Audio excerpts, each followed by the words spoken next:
انسان نہیں، وہ ایک اچھا بنیاد پرست نہیں ہے۔ دوسرے اور ایک بنیاد پرست ڈاکٹر ہے جس کا پیشہ ہے ہزاروں انسانوں کی جان بچانا۔ یہ شخص معاشرے کے لیے اچھا انسان ہے، یہ اچھا بنیاد پرست ہے۔ اسی لیے کوئی بھی بنیاد پرست کو لیبل دینے کے پہلے، لقب دینے کے پہلے ہمیں تحقیق کرنا چاہیے کس میدان میں وہ بنیاد پرست ہے۔ میں ایک بنیاد پرست مسلم ہوں۔ I am a fundamentalist Muslim and I am proud to be a fundamentalist Muslim۔ میں ایک بنیاد پرست مسلمان ہوں اور مجھے فخر ہے کہ میں بنیاد پرست مسلمان ہوں، کیونکہ میں اسلام کی بنیادی تعلیمات کو جانتا ہوں اور کوشش کرتا ہوں ان پر عمل کرنے کی، اور میں جانتا ہوں کہ اسلام میں ایک بھی چیز ایسی نہیں کہی گئی ہے جو انسانیت کے خلاف ہے۔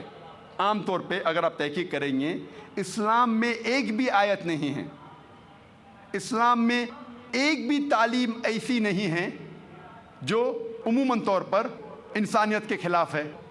کچھ تعلیمات غیر مسلمان سمجھیں گے کہ یہ انسانیت کے خلاف ہے، کیونکہ شاید وہ پس منظر کو نہیں جانتے، کانٹیکس کو نہیں جانتے، اس تعلیم کی وجہ کو نہیں جانتے۔ لیکن جب ہم ان کو صحیح تعلیم دیتے ہیں اور اس کی وجہ بتاتے ہیں تو ایک بھی انسان ساری دنیا میں ایک بھی اسلامی تعلیم تو نہیں بتا سکتا جو انسانیت کے خلاف ہے۔ یہ میرا چیلنج ہے، یہ میرا دعویٰ ہے۔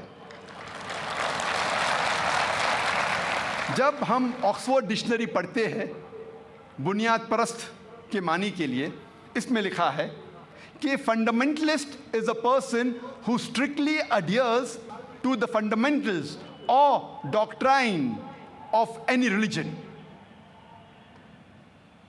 بنیاد پرست وہ شخص ہے جو کوئی بھی مذہب کے بنیادی باتوں یا اس کی کتابوں پر عمل کرتا ہے پختگی کے ساتھ، اسٹرکٹلی۔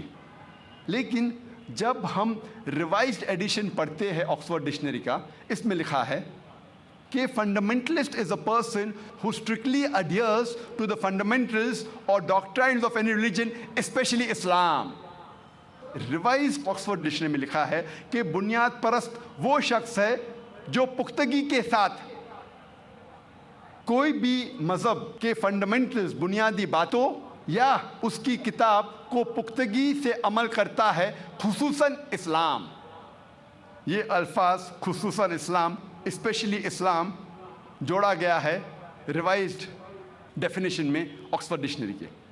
جب بھی آپ یہ لفظ بنیاد پرست سنیں گے، فوراً آپ کے ذہن میں آ جائیں گا مسلمان، اور آپ کے ذہن میں آئیں گا مسلمز آر ایکسٹریمسٹ، مسلمان شدت پسند ہے۔ میں کہتا ہوں میڈیا سے، آئی ایم این ایکسٹریمسٹ، میں شدت پسند ہوں۔ I am extremely kind, I am extremely loving, I am extremely merciful, I am extremely honest. میں شدت پسند ہوں،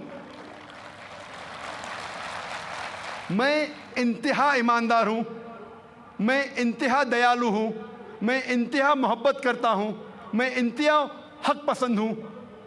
میں پوچھنا چاہتا ہوں کہ کوئی بھی انسان مجھے یہ ثابت کر سکتا ہے کہ انتہا ایماندار ہونا غلط ہے؟ یہ قرآن مجید میں لکھا ہے۔ ہم آدھا ایماندار نہیں ہو سکتے، ہمیں پورا ایماندار ہونا چاہیے۔ We can't be partially honest. جب ہمارا فائدہ ہے تو ہم ایماندار ہیں، نہیں تو ہم بے ایمان ہیں۔ قرآن مجید میں لکھا ہے کہ آپ کو ہمیشہ پورا ایماندار ہونا چاہیے۔ اسی لیے میں کہتا ہوں کہ آئی ایم این ایکسٹریمسٹ، میں شدت پسند ہوں، لیکن اس شدتوں کو پسند کرتا ہوں جو انسان کو صحیح راستے پہ لے کے جاتے ہیں۔ انسانیت کے لیے رحمت ہے، نہ کہ زحمت۔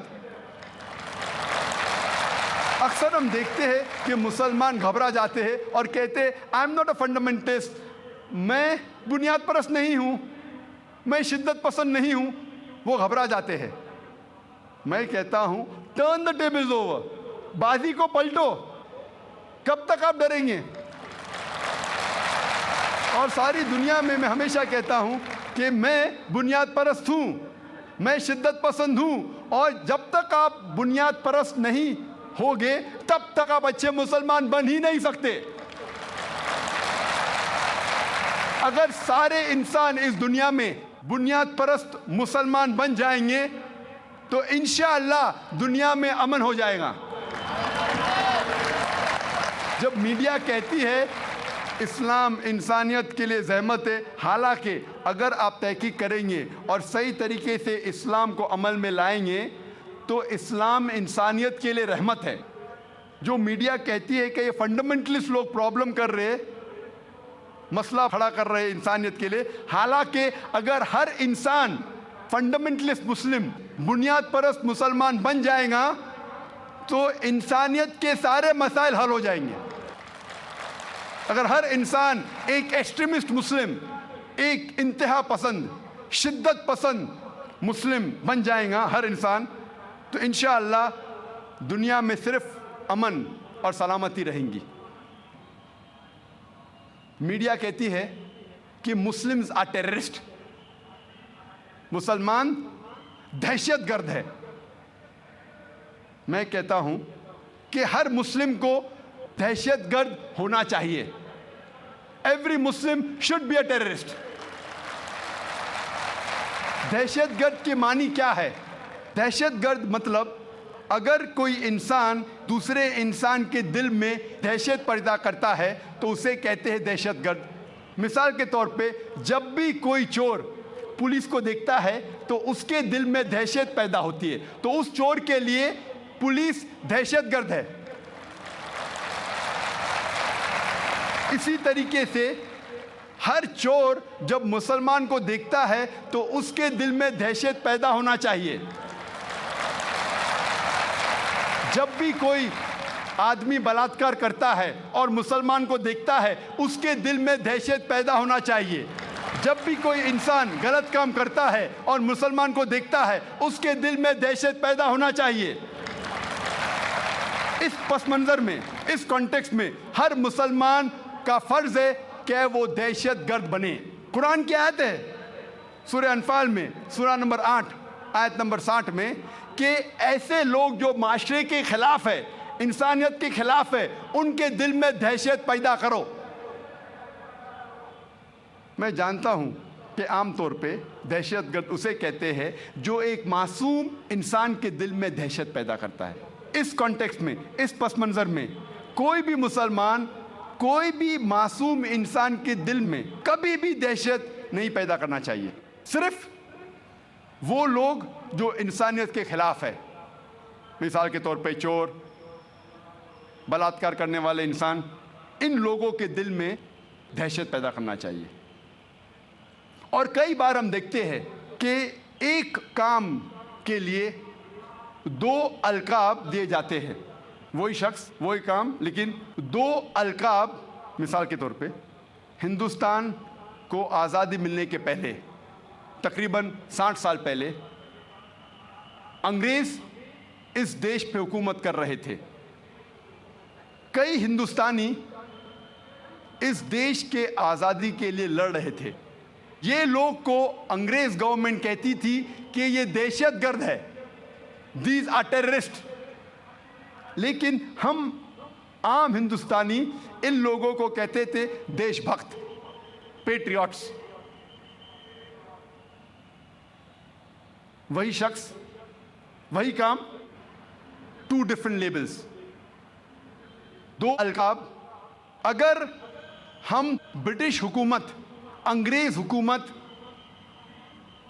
کے نظریے سے واقف ہے اور مانتے ہیں کہ ان لوگوں کو ہندوستان پہ حکومت کرنے کا حق تھا، تو ہمیں ماننا پڑے گا کہ یہ لوگ دہشت گرد تھے۔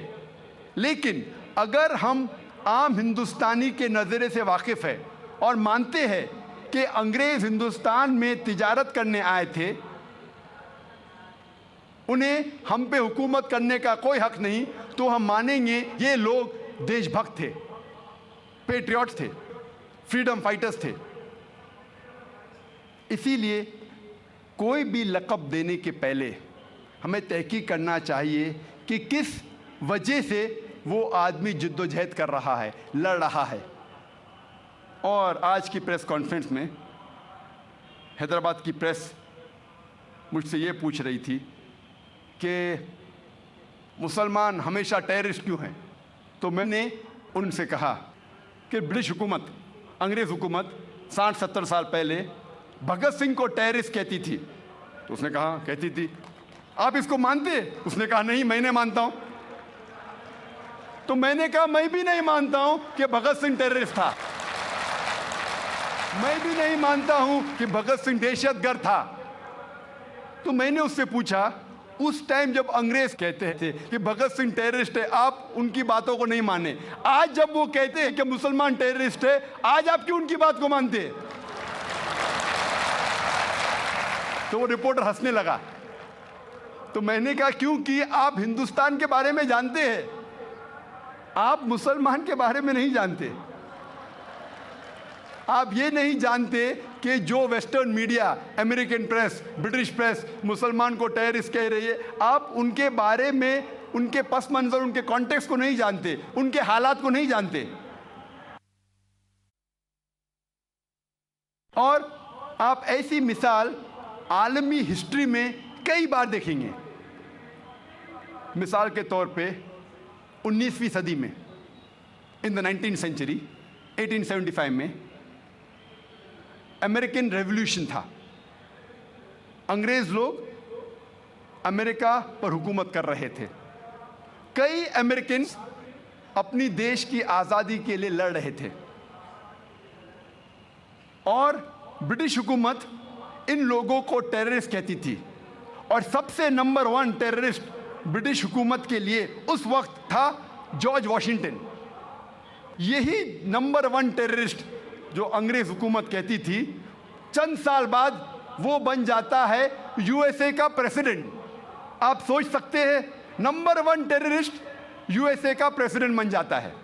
اور یہ رول ماڈل ہے، گاڈ فادر ہے۔ باقی سب پریزیڈنٹس جتنے بھی آتے ہیں وہ اسے رول ماڈل سمجھتے ہیں، انکلوڈنگ جارج بش۔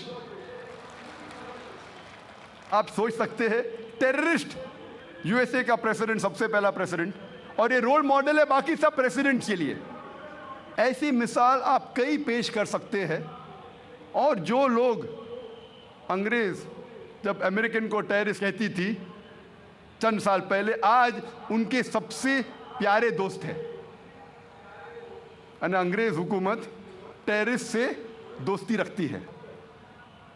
ایسے کئی مثال آپ دیکھیں گے۔ ہم جانتے ہیں کہ پہلے گورے لوگ ساؤتھ افریقہ پر حکومت کرتے تھے، اسے کہتے تھے وائٹ اپارتھائڈ گورنمنٹ، گورے کی حکومت۔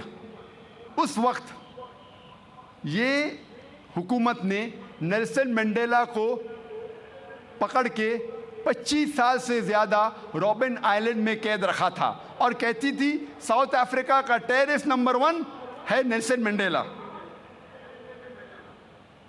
جب ساؤتھ افریقہ کو فریڈم ملتا ہے، فوراً بعد یہ ٹیررسٹ نمبر 1 کو رہا کیا جاتا ہے اور اس کو بنایا جاتا ہے پریزیڈنٹ آف ساؤتھ افریقہ۔ اور چند سال بعد یہی شخص نیلسن منڈیلا کو ایوارڈ ملتا ہے نوبل پرائز فار پیس۔ آپ سوچ سکتے ہیں، ٹیررسٹ نمبر 1 کو کچھ سال بعد ملتا ہے نوبل پرائز فار پیس۔ ایسا نہیں کہ وہ پہلے دہشت گرد تھا اور اس نے کچھ برا کام کیا اور بعد میں سدھر گیا اور انسانیت کے لیے اچھا کام کیا۔ وہی کام کے لیے جسے اسے ٹیررسٹ کہا جاتا تھا، اسی کام کے لیے اس کو ملتا ہے چند سال بعد نوبل پرائز فار پیس۔ یہ سارا میڈیا کا کھیل ہے۔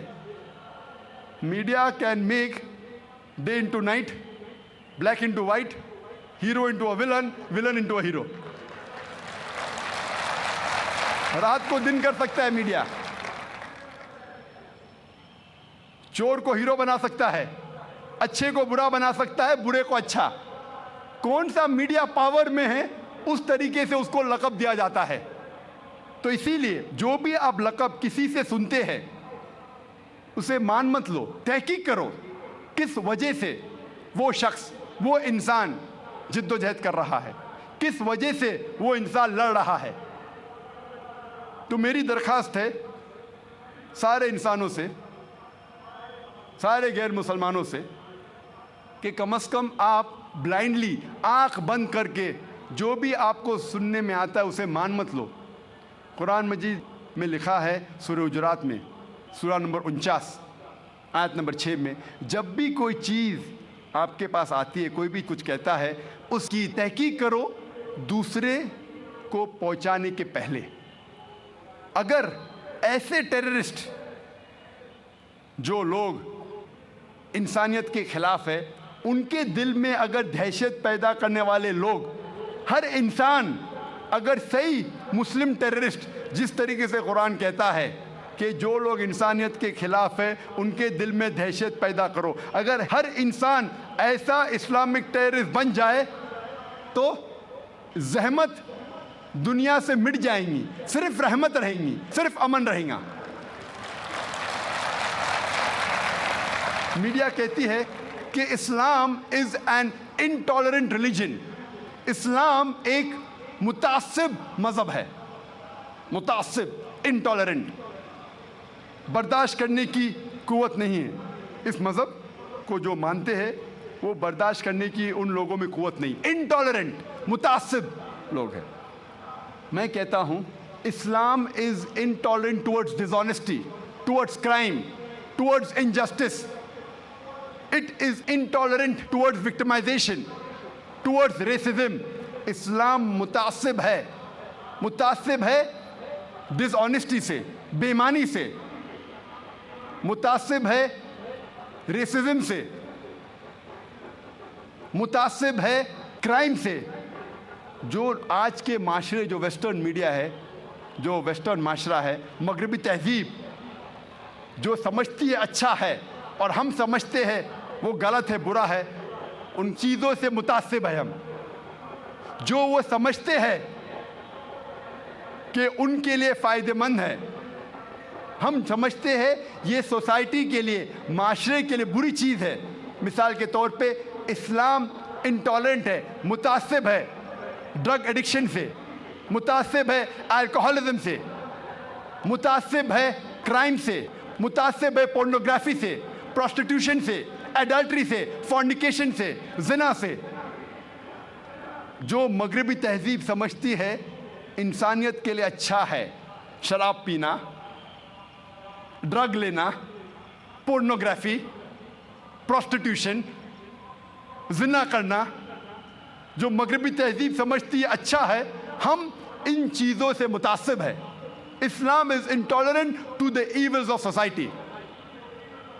اگر ہر انسان اس طریقے سے انٹالرنٹ رہیں گا, انشاءاللہ اس دنیا میں امن رہیں گا. جو میڈیا کہتی ہے کہ انسانیت کے لیے مسئلہ ہے, حالانکہ یہ انسانیت کے لیے حل ہے. اکثر ہم دیکھتے ہیں سارے مذہب اکثر اچھی باتیں سکھلاتے ہیں, لیکن اسلام اچھی باتیں سکھلانے کے علاوہ ایک طریقہ بتاتا ہے کس طریقے سے اس کو معاشرے میں عمل میں لا سکے. مثال کے طور پر ہر مذہب یہ سکھلاتا ہے کہ چوری کرنا غلط ہے. ہندوازم کہتا ہے چوری کرنا غلط ہے, عیسائیت کہتی ہے چوری کرنا غلط ہے, اسلام بھی کہتا ہے چوری کرنا غلط ہے. لیکن اسلام میں یہ کہنے کے علاوہ کہ چوری کرنا غلط ہے, حرام ہے, اسلام میں ایک طریقہ بتایا گیا ہے کس طریقے سے معاشرے میں چوری کو مٹایا جا سکتا ہے. اسلام میں ایک سسٹم ہے زکوٰۃ کا. ہر امیر شخص جس کے پاس 85 گرام سونے سے زیادہ بچت ہے, اس کے لیے فرض ہے کہ ہر قمری سال وہ 2.5% اس بچت کا خیرات میں دے, زکوٰۃ میں دے. اگر دنیا کا ہر امیر انسان اپنی بچت کا 2.5% خیرات کرے, زکوٰۃ میں دے, غریبی دنیا سے مٹ جائیں گی. کوئی بھی انسان بھوک کے مارے نہیں مرے گا. اس کے بعد اسلام سکھلاتا ہے. اللہ تعالیٰ فرماتے ہیں سورہ مائدہ میں سورہ نمبر 5 آیت نمبر 38 میں, اگر کوئی چوری کرتا ہے چاہے وہ مرد ہو یا عورت, اس کے ہاتھ کو کاٹ دو.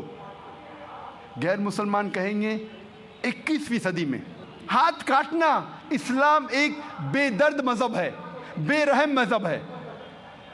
لوگ سمجھتے ہیں کہ سعودی عربیہ میں جہاں یہ قانون لاگو ہے کہ چور کے ہاتھ کاٹنا چاہیے, اسلامی قانون لاگو ہے, غیر مسلمان سمجھتے اکثر کہ جب ہم سعودی عربیہ جائیں گے ہر دوسرے آدمی کے ہاتھ کٹے ہوئے ہوں گے. میں سعودی عربیہ کئی بار گیا ہوں, میں نے اپنی زندگی میں ایک بھی آدمی کو ہاتھ کٹے ہوئے نہیں دیکھا. کچھ لوگوں کے ہاتھ کٹتے ہیں چوری کرنے کے بعد, لیکن اتنا عام نہیں جتنا غیر مسلمان سمجھتے ہیں کہ ہر دوسرے آدمی کے ہاتھ کٹے ہوں گے. یہ قانون اتنا سخت ہے کہ چور لاکھ بار سوچے گا چوری کرنے کے پہلے, تو ہاتھ کاٹنے کی ضرورت ہی نہیں پڑے گی. قانون اتنا سخت ہے کہ چور لاکھ بار سوچیں گا اگر میں چوری کیا اور پکڑا جاؤں گا تو ہاتھ کاٹے جائیں گے. باقی لاء کے اندر, باقی کوڈ کے اندر کیا, جج کو اب برائب دو, گھوس دو, رشوت دو, لائر کو رکھو, اکثر چھوٹ جائیں گے. اسلام میں اگر پکڑے جائیں گے, ثابت کیا جائے گا, ہاتھ کاٹے جائیں گے, چاہے وہ امیر انسان ہو یا غریب انسان, سزا ایک ہی ہے. ہم سمجھتے ہیں کہ U S A is the most advance country in the world, سب سے ترقی یافتہ, تعلیم یافتہ ملک ہم سمجھتے ہیں یو ایس اے کو. آپ شاید یہ نہیں جانتے یو ایس اے ایک ایسا ملک ہے جہاں سب سے زیادہ چوری ہوتی ہے. اگر آپ فہرست دیکھیں گے وہ ممالک کی جہاں سب سے زیادہ چوری ہوتی ہے, ان میں سے ایک ہے اور اونچے نمبر پہ آتا ہے یو ایس اے. میں یہ پوچھنا چاہتا ہوں, اگر ہم اسلامی قانون, اسلامی شریعت یو ایس اے میں لاگو کریں گے کہ ہر انسان جو امیر ہے 2.5% اپنی بچت کا غریبوں میں بانٹے, اس کے بعد کوئی بھی شخص یو ایس اے میں چوری کرتا ہے چاہے آدمی یا عورت ہو, اس کے ہاتھ کاٹنا چاہیے. میں یہ پوچھنا چاہتا ہوں کہ چوری کی تعداد یو ایس اے میں بڑھیں گی, وہیں کے وہیں رہیں گی یا گھٹ جائیں گی؟ بڑھیں گی, وہیں کے وہیں رہیں گی یا گھٹیں گی؟ گھٹیں گی. آپ اسلامی قانون شریعت کو کوئی بھی دیش میں لاگو کرے, چاہے وہ یو ایس اے ہو, کینیڈا ہو, انگلینڈ ہو, آسٹریلیا ہو, سعودی عربیہ ہو, انڈیا ہو, سنگاپور ہو, دنیا کے کوئی بھی ملک میں آپ شریعت کو لاگو کریں گے فوراً آپ کو رزلٹ ملے گا, فوراً. تو اسلام اچھے باتیں سکھانے کے علاوہ ایک طریقہ بتاتا ہے کس طریقے سے یہ اچھی بات کو معاشرے میں عام کیا جائے اور عمل میں لے آ سکے. میں اور ایک مثال آپ کے سامنے رکھتا ہوں. اکثر سب مذہب میں سکھایا جاتا ہے کہ عورتوں کو چھیڑنا نہیں چاہیے, عورتوں کا بلاత్కాر نہیں کرنا چاہیے, زنا بالجبر نہیں کرنا چاہیے. ہندوازم میں سکھایا جاتا ہے, عیسائیت میں سکھایا جاتا ہے, اسلام میں بھی. لیکن اسلام میں اس کے علاوہ صرف یہ نہیں کہا جاتا ہے کہ عورتوں کو چھیڑو مت, ان کا بلاత్కాر, زنا بالجبر مت کرو, لیکن یہ بھی دکھلایا جاتا ہے کس طریقے سے معاشرے میں ایسا ماحول پیدا کیا جائے کہ کوئی بھی شخص کوئی بھی عورت کو نہیں چھیڑے گا. بلاత్కాر کرنے کی بات تو دور ہے, چھیڑے گا ہی نہیں. اسلام میں حجاب ہے. اکثر لوگ عورتوں کے حجاب کے بارے میں ذکر کرتے ہیں, لیکن اللہ سبحانہ و تعالیٰ قرآن مجید میں پہلے مردوں کے حجاب کے بارے میں کہتے ہیں. اللہ تعالیٰ فرماتے ہیں سورہ نور میں سورہ نمبر 24 آیت نمبر 30 میں, کہہ دو مومن مردوں سے کہ اپنی نگاہ نیچے کرے. جب بھی کوئی آدمی کوئی عورت کو دیکھتا ہے اور برے خیالات آتے ہیں, قرآن مجید میں بھی لکھا ہے فوراً اپنی نظر کو نیچے کرنا چاہیے. اس کے بعد اللہ تعالیٰ فرماتے ہیں عورتوں کے حجاب کے بارے میں سورہ نور سورہ نمبر 24 آیت نمبر 31 میں اللہ تعالیٰ فرماتے کہہ دو مومنات سے، مومن عورتوں سے کہ اپنی نظر نیچے کرے اور اپنے چادر کو سینے پہ ڈھانکے اور اپنی زینت کی نمائش نہ کرے، صرف جو عام طور پہ ظاہر ہے اس کے علاوہ اپنی زینت کو چھپائے۔ صرف محرم کے سامنے اجازت ہے، ان کے شوہر، لڑکے، والد وغیرہ۔ اسلام میں جب ہم قرآن اور صحیح حدیث پڑھتے ہیں، حجاب کے 6 نکات ہیں۔ سب سے پہلے نقطہ ہے سطر، مرد کے لیے ناف سے لے کے گھٹنے تک ایکسٹینٹ، عورتوں کے لیے سارا جسم چھپا ہونا چاہیے، صرف چہرہ اور ہاتھ کلائی تک کھلا رہ سکتا ہے۔ باقی 5 نکات مرد اور عورت میں یکساں ہے۔ دوسرا نقطہ، کپڑے اتنے مہین نہیں ہونا چاہیے، اتنے پتلے نہیں ہونا چاہیے جس کے تھرو آپ دیکھ سکیں۔ تیسرا نقطہ، کپڑے اتنے چست نہیں ہونا چاہیے کہ انسان کا ڈھانچہ دکھے۔ چوتھا نقطہ، کپڑے اتنے بھڑکیلے نہیں ہونا چاہیے کہ دوسرا جنس اس سے متاثر ہو جائے، اٹریکٹ دی اپوزٹ سیکس۔ پانچواں نقطہ، کپڑے دوسرے جنس کے نہیں پہننا چاہیے۔ اور چھٹا نقطہ، دوسرے مذہب کی نشانی والے کپڑے مت پہنیے۔ یہ 6 نکات ہے۔ اس کے بعد اللہ تعالیٰ فرماتے ہیں سورہ احزاب میں سورہ نمبر 33 آیت نمبر 59 میں، اے نبی کہہ دو اپنے بیویوں سے، اپنے بیٹیوں سے اور مومنات سے، مومن عورتوں سے، جب بھی وہ باہر جائے تو جلباب اوڑھے، اپنی چادر کو اپنے جسم پہ اوڑھ لے تاکہ لوگ انہیں پہچان سکے اور کوئی بھی انہیں نہیں چھیڑے۔ قرآن میں حجاب کیوں کیا جاتا ہے لکھا ہے تاکہ لوگ انہیں پہچان سکے اور کوئی بھی شخص انہیں نہیں چھیڑے۔ مثال کے طور پہ اگر 2 جڑواں بہن جو بہت خوبصورت ہے، یکساں خوبصورت ہے، اگر حیدرآباد کے سڑک پہ چل رہی ہے، دونوں بہن حیدرآباد کے سڑک پہ چل رہی ہے، دونوں خوبصورت ہے، یکساں خوبصورت ہے، جڑواں بہن ہے، ایک بہن پہنی ہوئی ہے اسلامک لباس، اسلامی لباس، سارا جسم ڈھکا ہوا ہے، صرف چہرہ اور ہاتھ کلائی تک کھلے ہیں۔ دوسری بہن مغربی لباس پہنی ہوئی ہے، منی اسکرٹس اور شارٹس، اور دونوں بہن چل رہے ہیں حیدرآباد کی سڑک پر۔ کونے پہ ایک لفنگا کھڑا ہے لڑکی کو چھیڑنے کے لیے۔ میں پوچھنا چاہتا ہوں وہ کس کو چھیڑے گا؟ وہ بہن جو اسلامی لباس میں ہے یا وہ بہن جو مغربی لباس میں ہے، منی اسکرٹس اور شارٹس؟ کس کو چھیڑے گا؟ کس کو چھیڑے گا؟ وہ بہن جو مغربی لباس پہنی ہوئی ہے، منی اسکرٹس اور شارٹس۔ قرآن میں اللہ تعالیٰ صحیح فرماتے ہیں کہ حجاب کرو تاکہ لوگ آپ کو پہچان سکے اور کوئی بھی آپ کو نہیں چھیڑے۔